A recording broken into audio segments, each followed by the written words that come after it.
Pour notre rubrique objet, nous sommes dans les murs d'une entreprise qui propose à ses clients un service d'impression 3D.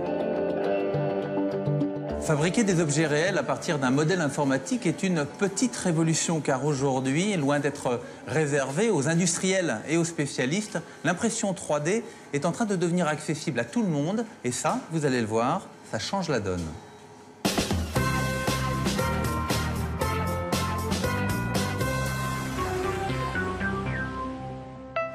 Nous sommes à Berlin. Cette galerie marchande abrite un magasin un peu particulier, Botspot. Ce concept store unique en son genre en Allemagne a ouvert ses portes en novembre 2013. Il vend des imprimantes 3D, mais pas seulement. On y imprime aussi toutes sortes d'objets sur place. À l'origine de cette idée, Thomas Strenger. Ce journaliste scientifique s'est découvert il y a un an une passion pour cette innovation révolutionnaire.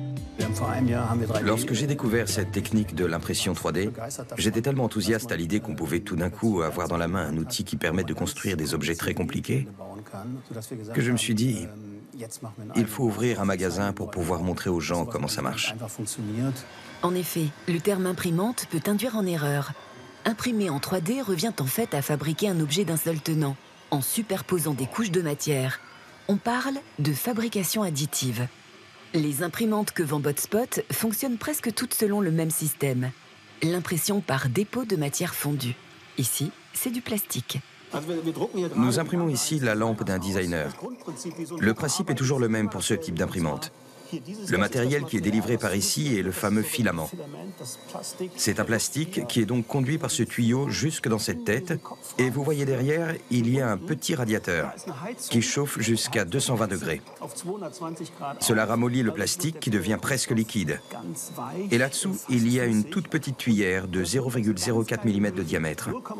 Elle dépose le fil rythme de la tête d'impression sur une première couche, puis quand celle-ci est terminée, elle en pose une deuxième par-dessus. Cette technique d'impression fonctionne donc à la manière d'un pâtissier. Comme avec une poche à douille, l'imprimante dépose des couches de matière préalablement fondues. La tête d'impression dessine la base de l'objet et le construit couche par couche en remontant jusqu'au sommet. Pour l'heure, Botspot propose 5 gammes d'imprimantes grand public. En effet, la taille de la tête d'impression ou l'articulation de la structure peuvent influer sur l'épaisseur des couches et la finesse des détails. La qualité de l'impression se reflète dans le prix. Les imprimantes très bas prix, à 200 €, impriment de manière beaucoup moins précise que les imprimantes qui coûtent 2300 €. Depuis son ouverture, Botspot a vendu une douzaine d'imprimantes. Un bon début pour ce magasin, dont 70% de l'activité est cependant consacrée à la conception et à la fabrication d'objets sur place. Lampes de designer, maquettes pour architectes, ou bien encore des objets du quotidien. Et aujourd'hui, Thomas Strenger reçoit une cliente. Une pièce de sa machine à café est cassée. J'ai entendu parler de ce magasin à la télévision et j'ai pensé que ce serait la solution parce que cette pièce est devenue introuvable. Notre graphiste spécialiste de la 3D va d'abord devoir le modéliser sur un ordinateur et ensuite nous pourrons l'imprimer. Pour imprimer un objet, il faut en effet partir d'un modèle numérique en 3 dimensions conçu par un ordinateur. Pour cela, Thomas fait appel à Alex, un designer spécialisé dans la modélisation 3D. Est-ce que c'est faisable? Oui, je peux le faire. Pour modéliser cet objet, Alex prend toutes les mesures, diamètre, rayon et longueur. À partir de ces données, il élabore un croquis en 2 dimensions sur son ordinateur. Alex le convertit ensuite en 3D, puis l'enregistre sous un format standard utilisé par toutes les imprimantes 3D dans le monde.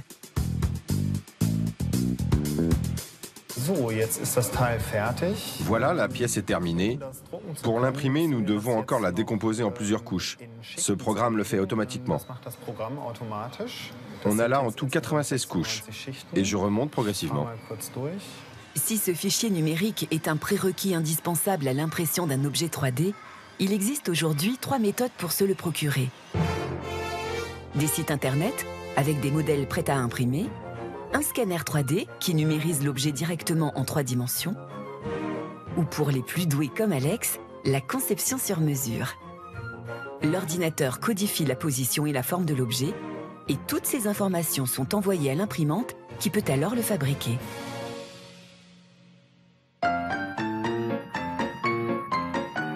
Pour cette pièce en plastique, il faut compter une trentaine de minutes. Coût de cette impression avec modélisation, 42 €. Toujours moins cher qu'une cafetière neuve. Je suis très satisfaite. Nous l'avons même renforcée en son milieu. Et si jamais elle se cassait de nouveau, nous gardons les données numériques. Il suffira donc juste de la réimprimer et ça vous coûtera 12 €. Est-ce que nous pouvons tout imprimer? Évidemment non. Avec nos imprimantes à filaments, nous ne pouvons imprimer que des produits en plastique. Et nous avons également une limite de taille. Tout ce qui va au-delà de 35 cm de hauteur, nous ne pouvons pas encore le faire. Et c'est pareil pour des pièces qui se mesurent en millimètres. L'impression 3D grand public est encore à ses balbutiements. Mais pour les technophiles avertis, une start-up va plus loin que Botspot. Elle organise chaque mois un atelier pour apprendre à fabriquer soi-même son imprimante. Les participants d'univers très différents ont en commun la fascination pour l'impression 3D et un goût certain pour la difficulté. En règle générale, la plupart des participants ont un métier technique. Nous avons beaucoup d'ingénieurs, mais cela dit, nous avons aussi des gens qui font ça par hobby. Je dirais que c'est moitié-moitié. Cette start-up fournit aux passionnés un kit prêt à assembler et les encadre pendant 2 jours. Le tout pour 960 €.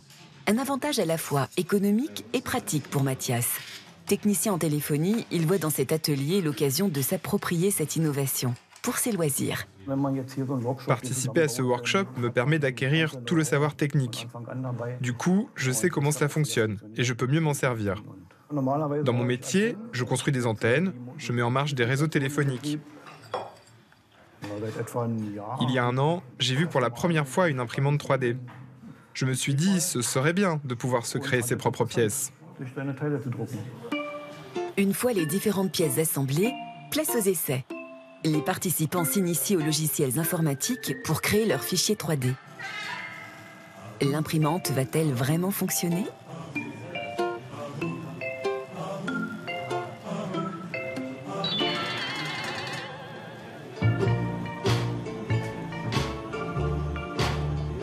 C'était censé être une vis et un boulon.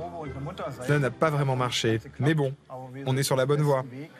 Quelques réglages sont donc encore nécessaires pour faire une bonne impression.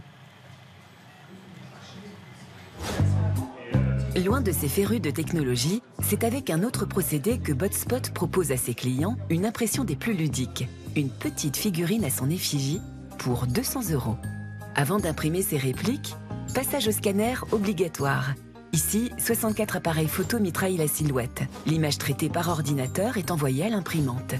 Mais cette fois, Thomas Strenger utilise un procédé jusqu'alors réservé à l'industrie.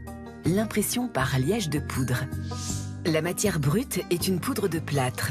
Contenue dans un bac, elle est fixée couche par couche grâce à un jet d'encre, combiné à de la colle, qui suit le tracé déterminé par l'ordinateur. Les avantages de cette technique, une plus grande précision et une impression directement en couleur. Comme un archéologue, je vais maintenant retirer la figurine de la poudre.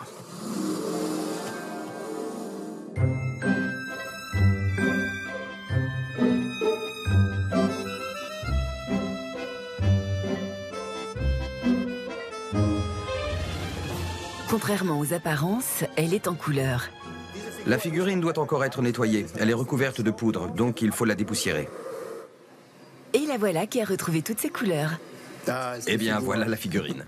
Avec ce photomaton du futur, nul doute que Botspot saura convaincre petits et grands que l'impression 3D pourrait bien, un jour ou l'autre, bouleverser notre quotidien.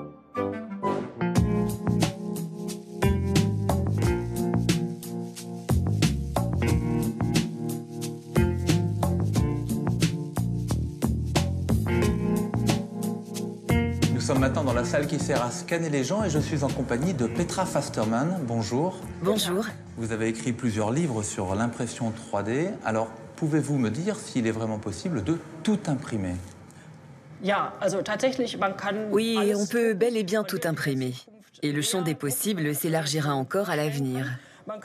On est par exemple capable d'imprimer des montures de lunettes, un objet de taille modeste et rudimentaire, grâce à une petite imprimante toute simple. On peut même d'ores et déjà imprimer des maisons. On peut imprimer des maisons? Oui, des maisons entières. Cette technologie existe déjà depuis quelques années et est appelée contour crafting.